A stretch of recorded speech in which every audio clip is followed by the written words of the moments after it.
वो अल्लाह की मोहब्बत के नाम पे अल्लाह के महबूब का गुस्ताख बना रहे थे, और ये अल्लाह के महबूब की मोहब्बत और अल्लाह के महबूब की आल की मोहब्बत के नाम पे अल्लाह के सहाबी का गुस्ताख बना रहे हैं।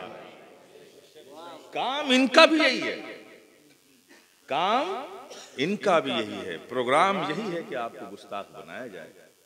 अब ये हमारे हिंदुस्तान में इस वक्त सबसे खतरनाक बात यह है कि जो लोग इसका इल्म भी नहीं रखते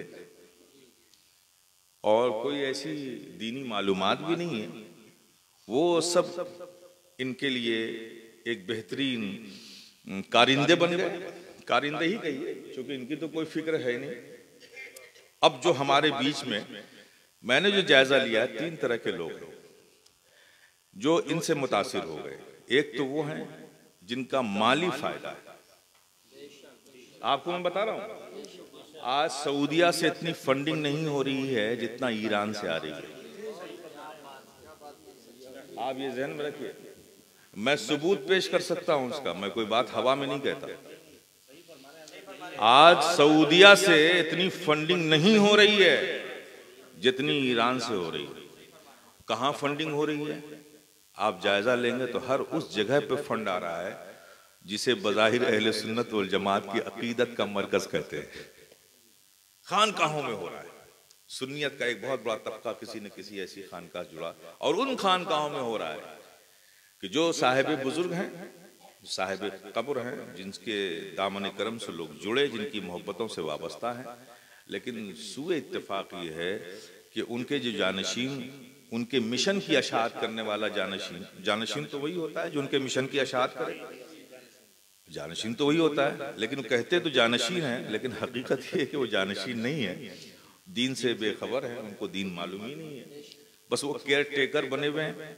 जो लोग आ रहे हैं और उनसे, अब जाहिर है कि उन आने वालों की नज़र तो साहिब मज़ार पे होती है, और जो उनका जानशीन है उसकी नज़र आने वालों पर होती है। ये कैसे जानशीन है आप समझ गए ना। जहां इस तरह के मामला वो लोग निशाना बनाए गए, उनकी खुद को अहमियत नहीं है, लेकिन चूंकि वहां एक जिम्मेदार की हैसियत से हैं और वहां बहुत से अहले सुन्नत वल जमात के अफराद आते हैं, तो अब उनको क्या चाहिए, जब दीन की खबर ही नहीं है, वो खुद दुनियादार हैं, तो दुनियावी तरक्की को अपनी तरक्की समझते हैं। तब उनके प्रोग्राम में दीन और सुन्नियत की अशात, इस्लाह और तरबियत का प्रोग्राम, लोगों में इस्लाह हो, अमल की तलकीन करें, लोगों को एक अच्छा इंसान बनाए, जो खानकाहों का काम है। वो तो खुद उससे वाकिफ नहीं है। जिस दुनिया से वाकिफ है उस दुनिया की तरक्की को अपनी कामयाबी समझ रहे हैं। अब वो दुनिया की तरक्की तो मालो असबाब पर होती है, उसके लिए किसी रूहानियत की जरूरत तो है नहीं। अब मालो असबाब की फराहमी जब होने लगी, खंडहर से वो खुशनुमा बिल्डिंगों में तब्दील होने लगे, पैसों की अफरा तफरी हो गई, पैसे लो और ये काम करो, तो वो सारे लोग ऐसे कामों में लग गए। वो सब अपने हैं, बहुत सी अकीदतों और मोहब्बतों के साथ जुड़े हुए हैं।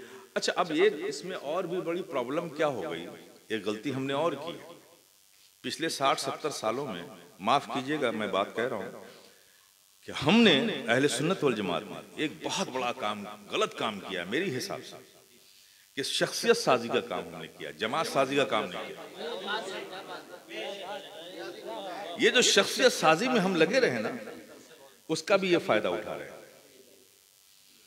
जो चीज मतन थी उसको हमने हाशिया बना दिया, और जो हाशिया था उसे मतन बना दिया।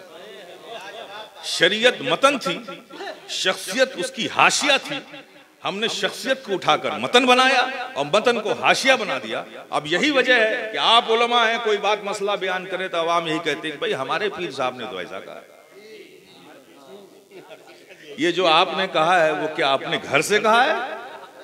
आपने तो शरीयत की बात की थी ना, तो शरीयत के मुकाबले शख्सियत को अवाम लाने लगे, तो ये जहन अवाम का बना कैसे? ये गलती की है। अब 70 सालों से जो काम आप नहीं करेंगे, शख्सियत साजी की शख्सियतें बन गई और बन रही हैं, आज भी बना रहे हैं। जमात साजी में तो काम ही नहीं किया, तो ये तो बिखरेगी। 70 सालों से जिस पर काम नहीं किया हो तो कितना बिखराव हो गया। बेहमदिल्लाह मैं इसी मकाम पर रुककर आप सबको दिल की गहराइयों से दुआ के साथ मुबारकबाद देता हूं कि आप लोगों ने एक तारीखी काम किया। यकीन जानिए मेरा दिल इतना खुश हुआ कि आप सब उर्स अजमली के मौके पर बैठकर मुत्तहिद हो गए। इससे खूबसूरत कोई तोहफा आप मेरे लिए नहीं दे सकते।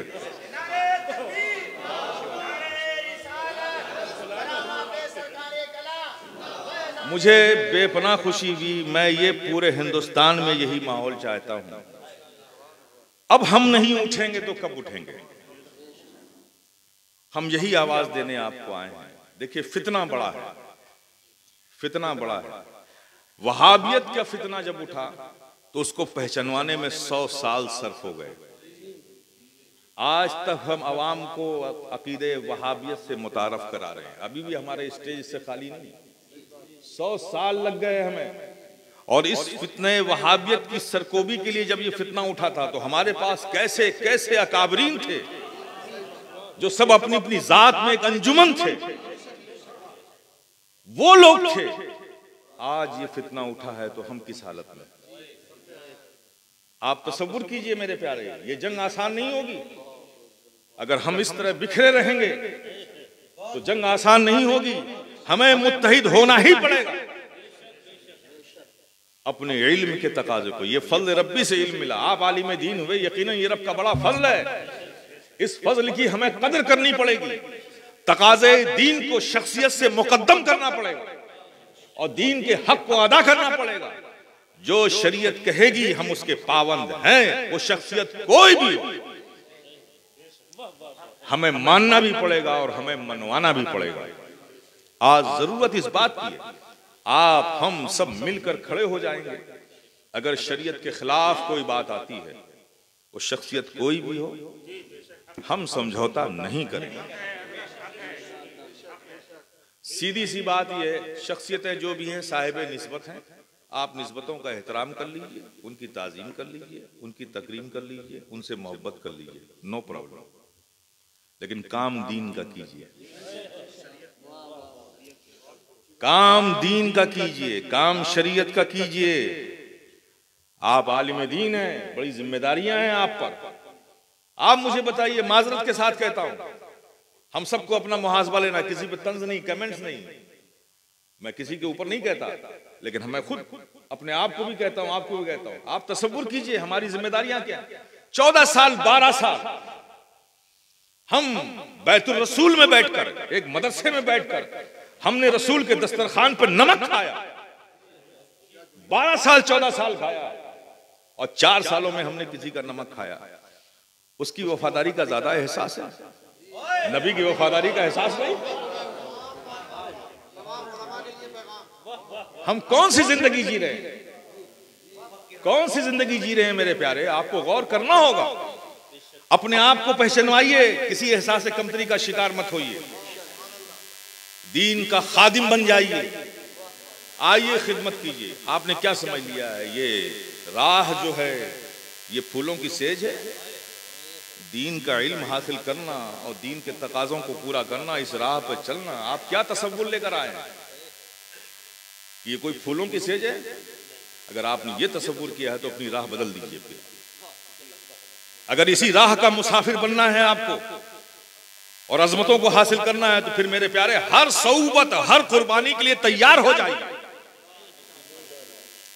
जो भी कुर्बानी देनी पड़े हमें देंगे हम, लेकिन अपने मसलक को, अपने अकीदे को, अपने दीन को बचाएंगे। आप समझ लीजिए, जब तक ये जुनून आपके अंदर नहीं होगा, हम सबको दीन का खादिम समझना ही पड़ेगा अपने आप को। और यही हमारे अकाबरीन का तरीका भी था। हमने तो नहीं सुना किसी दिन अपने आप को मखदूम कह के दीन के साथ किया। सब ने अपने आप को दीन का खादिम कहा और दीन की खिदमतें हर कुर्बानियां देकर करते रहे। अल्लाह ने उनकी खिदमतों को कबूल कर लिया तो उनकी मखदूमियत को हर मोमिन के सीने पर इल्का कर दिया। तरीका ये रहा, अपनी ईगोस को निकालिए बाहर।